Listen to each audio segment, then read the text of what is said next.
Hi, my name is Meredith, and I'm a student studying psychology from Canada. My question is very simple. How can you say that men and women, that there's no sexism when the very setup of this conference is sexist? For example, the men are seated in front of the women. Can you repeat the question a bit slowly, sister? Yes. Why is it that the men are seated in front of the women? The very structure of this conference is sexist. Why is that? MashaAllah, sister, that's a very good question. That why aren't the women seated in front? No, why are we not, if you're going to separate us, how come we're not left to the right?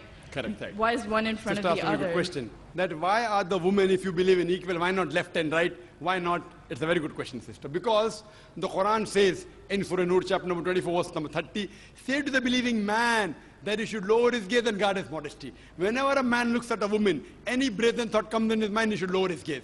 Now, if the women are sitting on my right, I will only have to speak looking on the left. You know, because I cannot look at them. Yeah, I can look at everyone. This time I cannot see your face also from here. You may look at my direction. If you want to see me close, you can see on the screen there, no problem. But for me, the Quran says, the moment I look at a woman, I should lower my gaze. Unless she's my wife, or she's my mother, or she's my daughter. And if someone says that someone looks at a woman and nothing happens to him, then he requires a psychiatrist. So if you were here, I would talk to you like that. So you'll tell me, what an ill-mannered man is this? You know, showing me his back. Now my gaze is there. Knowing the microphone, I cannot see you. I can just see, okay, just a little bit here and there. So I'm maintaining my hijab. Now when we have lady speakers speaking, only ladies, front row, no problem.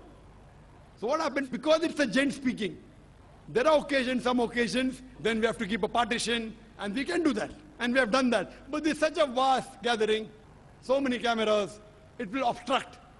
So that's the reason, but in no way are we trying to say that the women are inferior.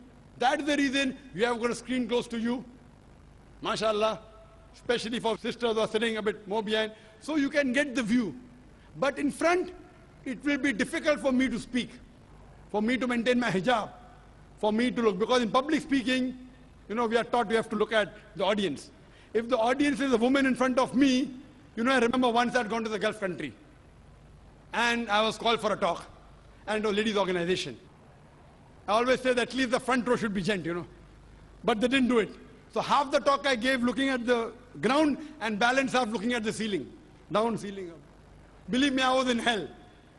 Not because I was in company of ladies.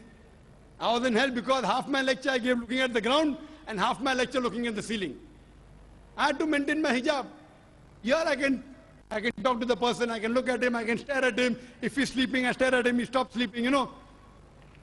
The public speaking. But with the ladies, therefore, it is for maintaining the hijab. So that's the reason, sister, it is not at all in any way trying to belittle them. And the reason we have given you one microphone instead of two, because we feel that the proportion is approximately 1/3, 2/3. That's the reason. But the moment last time when there were more ladies, we gave equal proportion.